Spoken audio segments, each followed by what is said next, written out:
Set yourself up for success. Stop chasing jobs from the last boom. Welcome to Australian Mining for New Starters, and in today's video I just want to talk about how people can set themselves up to get a successful mining production job. So not just a foot in the door, but actually a job that everybody's chasing. So what are these jobs? Well, these jobs are located in exploration, hard rock underground, or on the mill. Today we're going to have a look at the hard rock underground one. So if you type underground into Seek, you will see all the jobs come up, and there's lots of jobs all over the country. Just about not just about every employer is looking. And this is an interesting one here because you'll find that trainee charge up operator, a lot of Facebook pages and a lot of social media that don't really know a lot about the industry are loading that up as a job, like a trainee job, when in fact that's a mid-tier job, and the only way you're going to get that job is if you've got a couple of years underground experience, which it says in the ad. But like I said, there's a lot of places around loading that up like it's an entry-level job. And that's one of the things that you need to be on the lookout for, is when taking advice about getting into the industry and what to do and which rein to pull and all that sort of stuff. That there's a lot of Facebook pages and there's a lot of websites and social media posts and TikToks and podcasts and all that sort of stuff run by people that have only got very, very limited mining experience. And it shows because they're still sending people in the directions where the jobs aren't. One of the big things that people like telling everybody is to go and get a TA job. When I hear, someone get told to go and get a TA job, I always think that they'll need a time machine with that to go back to where all the actual jobs were when they were building all the big gas and oil plants, because that's where you'd have to go back to get a really good TA job these days. It's the same thing with iron ore. Lots of people tell you to go and get a job in iron ore. Well, the truth is, with iron ore, it's all going driverless. And this is the Australian Mining Magazine's article on Rio going driverless. They want 80% of their trucks autonomous by the end of 2022. BHP's got the same sort of targets happening for the end of 2024. The whole point of it is that this used to be where the mining jobs were. It's not anymore. Where the mining jobs are now is in the hard rock underground space. If we come over and have a look at our map on where the jobs, these mines are around Australia, I've loaded it up.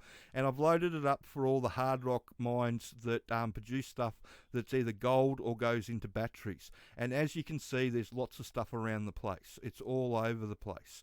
So you've got opportunities in New South Wales and Queensland, South Australia, Northern Territory, WA and Tasmania. The only places that really struggle is Victoria. There's only a couple of larger mines there, and they get to pick and choose from people that want to come back from Victoria with experience from other states. But if you go across the border into these mines here in New South Wales, lots of people do drive in, drive out of Melbourne, and obviously you do it out of Sydney in the coast places here. A lot of people drive down to these mines from Brisbane as well. There's fly in, fly out going up this way into Queensland. Lots of jobs around Kalgoorlie and lots of fly in, fly out of Perth. So there where the opportunities are. There's lots of jobs. You could just have to type underground into Seek to see them all come up. There's pages and pages of them. It's just make sure that you know what you're getting yourself into when you jump into it.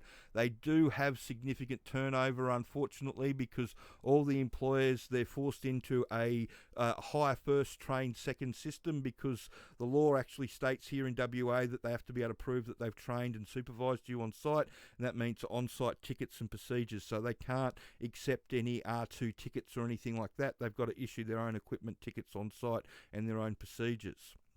So that makes it interesting with training, and what doing the sponsors training allows you to do is to be plugged straight into their system.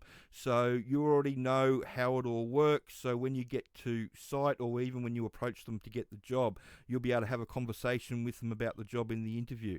And that makes all the difference to someone getting hired and someone not, because even though you've got no practical experience, if you can show them that you've already educated yourself, then you've done the hard bit. bit, because that's the bit that everybody struggles with. Teaching a new starter how to drive a truck's relatively easy. You know, it only takes a week or two. It doesn't take very long. Teaching them enough so you can leave them alone in the truck to drive the truck by themselves, that's the hard bit. And if you can approach the employers having solved that already, that goes a huge way to getting you the job. And it also takes the pressure off yourself, because it allows you to plug into the system. So when you do get on the job and learning to drive the truck, you're just focused on driving the truck. You're not having to worry about what stench gas is, or refuge chambers, or self-rescuers, or primary and secondary ventilation, all the stuff that you've got to learn when you first get to site. You're not worried about that stuff because you already know it. And that gives you a huge advantage over everybody else. And that's the way I'd go. A lot of people don't realise that that the jobs are moving, and they keep on trying to go after the TA job because it was so prevalent in the last boom, and the iron ore job because it was so prevalent in the boom before that. But those jobs, like I said, iron ore's gone driverless, and there's not that many TA jobs around. It's only a limited amount of shutdown workers, and now TAs, you know, it's $40 an hour. It's half of what it used to be back in its heyday, and those days will never come back again, because nobody's going to build 3 gas plants all at once. It's just, you know, those circumstances just aren't going to happen again. That was a once-in-a-lifetime experience for a lot of people. And, you know, you just have to move on and say, all right, that's where the jobs were.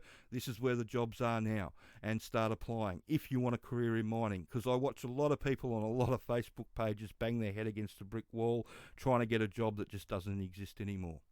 So I hope you can learn something from that, and, you know, take something away from it. And if you have been banging your head against a brick wall, maybe a different approach now is appropriate, because there are lots of jobs around, and there is a big shitstorm coming. I've mentioned this. I've had a look at this article in another video that I've just done, but basically the crux of this article is that, you know, it's really good to be WA, and, you know, but a lot of people that have got opinions on it say it's only really good to be in WA and WA if you're actually working in mining. If you're not working in mining, you know, you might have a very average time of it. But if you're working in mining, you know, the coming economic loom will, you know, it should, you know, you should be able to get through it quite easily. And that's a good lesson for everybody, I suppose, that, you know, there's only a limited amount of spots in the mining industry, and as things get tighter, more people are going to become looking. And so, you know, the quicker you can secure your job and the quicker you can get in and start your career, the better off you're going to be. And if you're watching one of these videos now, you're pretty much ahead of the game. Like I said, everybody's still being pointed towards these big dump trucks to drive, even though they're all being replaced with driverless, whereas you should be going to the underground ones. So I hope you found that information helpful, and if you could share this information around and like and subscribe to the channel. Thanks.